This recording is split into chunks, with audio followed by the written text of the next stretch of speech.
Charles McCormick lived in December of 2019. Why wasn't he killed right away? Because he took a vacation. KSOO might go down as the biggest crash out in rap history, and the story of how he cooked himself in court is so wild, you won't believe it's real. We're talking about a Jacksonville street war between ATK and 6 Block. Diss tracks that turned into real murders, FaceTiming the ops minutes before pulling the trigger, and getting told on by his own friends, even his own dad. From brutal eyewitness accounts to rap lyrics used against him. If you know, what does the lyric "smoking on Willie" mean? You smoking on a dead person. Is that a good thing? What's a bad thing? Was, excuse me, Abdul Robinson Jr., Kareem, aware of this song? Yes, sir. What about Hakeem Robinson? Yes, sir. Leroy Whitaker? Yes, sir. Were they upset over that song? Yes, sir. Dominique Barner actually DM'd Lil Buck after the track dropped and told him to stop dissing. And then Dominique looked up Lil Buck's address and found out what kind of whip he was driving. To a police chase ending in a crash, and a woman picking him up fresh out the woods. This case has it all. By the end of this, you'll see exactly why KSOO will never walk free again, and why in drill rap, the music can get you as locked up as the murder itself. KSOO's name rang heavy in Jacksonville long before the courtroom drama. Known off the government name Hakeem Robinson, he was one of the loudest and most visible faces of ATK, a crew whose name carried both street notoriety and rap recognition. Are you familiar with a local rap group called ATK? Yes, sir. Was Abdul Robinson Jr., Kareem, part of ATK? Yes, sir. What about Hakeem Robinson? Yes, sir. Leroy Whitaker? Yes, sir. Thorgon Williams? Yes, sir. In the city's drill scene, ATK and their rivals, 6 Block, weren't just making music. They were locked in a cycle of disrespect, retaliation, and public taunting that spilled well beyond the booth. The beef wasn't new. Years of gunplay, back-and-forth diss tracks, and personal losses had cemented a blood feud. But when KSOO stepped into the rap limelight, he didn't shy away from that energy. Prosecutors would later tell the jury that drill music was a tradition for both groups, not just a hobby. You have a warrant for your arrest. We have a warrant for your arrest for murder today. What? Yes. For? You want your lawyer, so I can't tell you no more, but you'll be in trouble. What the hell? Tracks doubled as street reports, mocking fallen rivals, flashing weapons, and staking out territory in an ongoing war. Young and Ace, one of ATK's most prominent members, had his own war stories with 6 Block and other affiliates, and KSOO seemed determined to follow that blueprint, taking the beef personally and musically. The tension wasn't abstract. It had names, faces, and graves attached to it. In this environment, clout came with a cost. Drill fans often cheered the boldness, but in Jacksonville, the line between on beat and on site was razor thin. Dominique confirmed that's when KSOO FaceTimed one of their ops and let them know they caught one of their homies lacking. Then KSOO popped out and ran Lil Buck down. What happened after Hakeem jumped out of the Nissan? Shot at him. Shot at who? KSOO was widely known for pushing that limit. His social media wasn't just for promo. It was an open window into his world. Pictures of him with firearms, bold statements about enemies, and a catalog of songs that prosecutors would later use as ammunition in court. It all added to the image of someone deeply entrenched in the feud. But this wasn't just music beef. This was a street war with rules written in blood. And while the rap game can sometimes protect its stars behind lawyers and PR, the streets of Jacksonville had no such safety net. KSOO wasn't just rapping about the violence. Person that was captured on the video recording shooting Charles McCormick.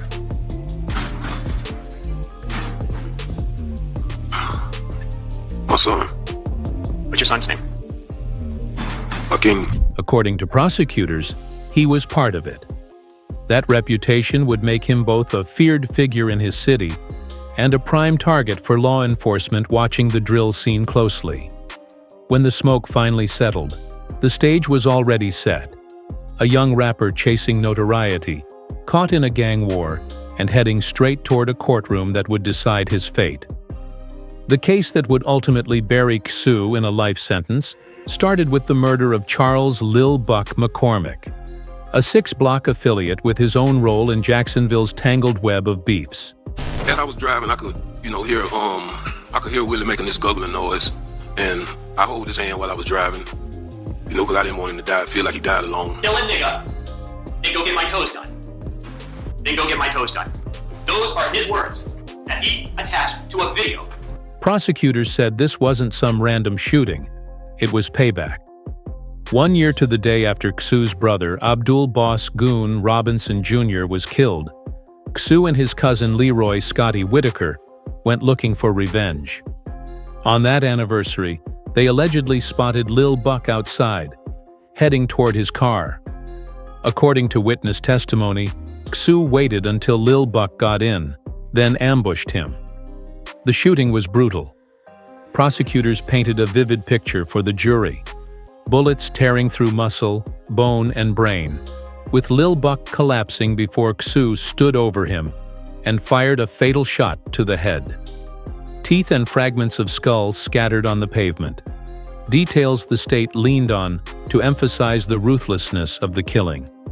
But it wasn't just the act itself that made the case against KSOO strong. It was the way it was carried out.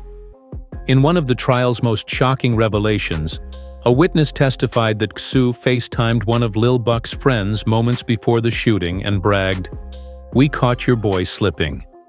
Minutes later, Lil Buck was dead. That same friend, whether out of fear, anger, or survival instinct, told police exactly what happened.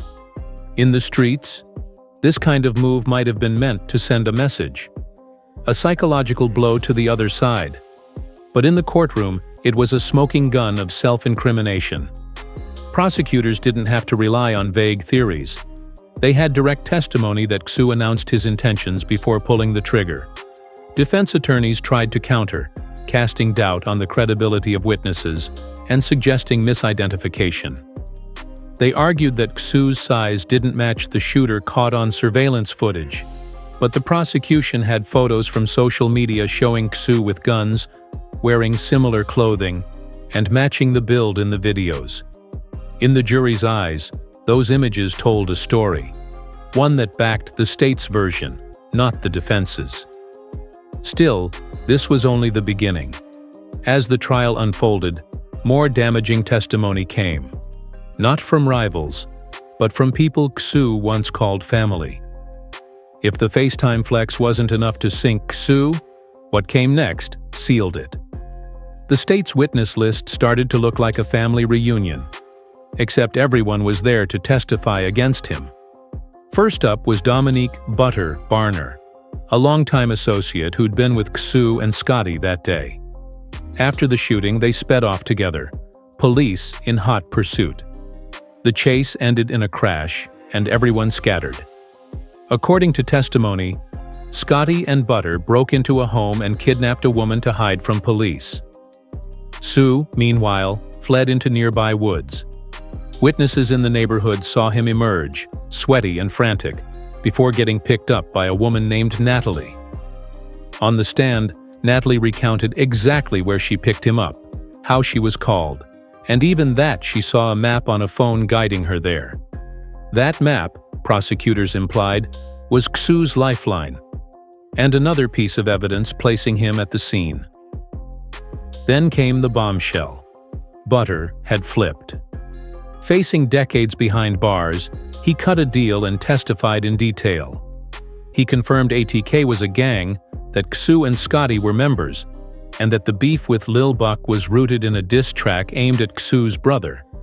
He told the court about the car ride, the waiting, the FaceTime, and the shooting. If that wasn't bad enough, KSOO's own father, Abdul Blue Robinson Sr., turned state witness too. Blue was already entangled in his son's cases. Both KSOO and another son, Kareem, were accused in separate murders, and prosecutors leveraged that pressure.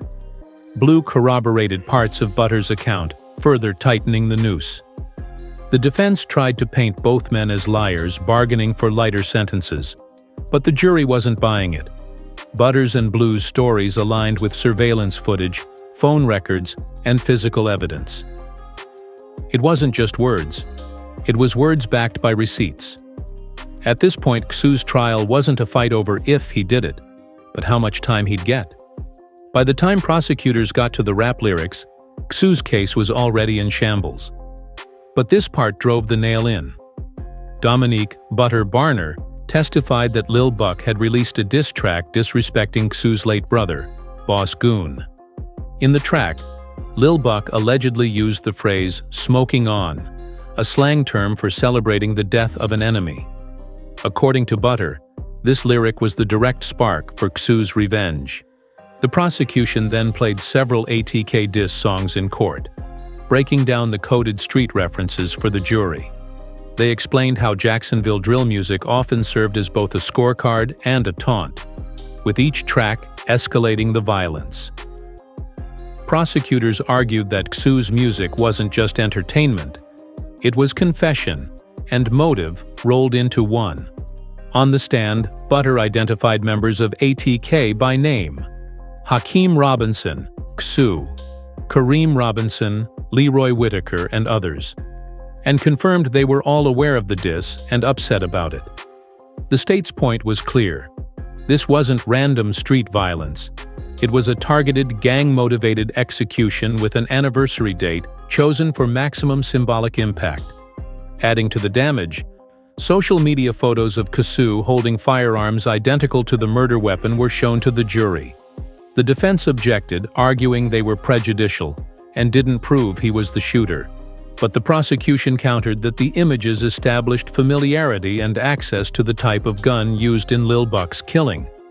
The jurors weren't just hearing about violence, they were seeing it, frame by frame, with KSOO front and center. After the diss track testimony, prosecutors turned to the final blow: the chase, capture, and the witnesses who sealed KSOO's fate. Following Lil Buck's murder, KSOO fled with Scotty and Dominique Barner in a getaway car. Police were already on them, and the pursuit ended when the vehicle crashed. Scotty and Barner were caught quickly, but KSOO bolted on foot, disappearing into nearby woods. This is where witness Natalie's role became critical. She testified that KSOO called her to pick him up. When she arrived near the Arlington Expressway apartments, she saw him emerge from the tree line. Police sirens were blaring in the distance as he climbed into her car. Natalie's account directly tied KSOO to the area of the crash and escape, something the defense couldn't shake. Prosecutors also reminded the jury that KSOO had FaceTimed one of Lil Buck's friends minutes before the shooting, taunting, "We caught your boy slipping." That friend later told police, effectively handing them a real-time confession. The defense tried to undermine witness credibility, especially Barner's, pointing out he faced 20 years and had a deal to testify. They also argued the man in surveillance footage was larger than KSOO. But with rap lyrics, social media photos, direct testimony from associates, and eyewitnesses placing him at the scene, their arguments fell flat.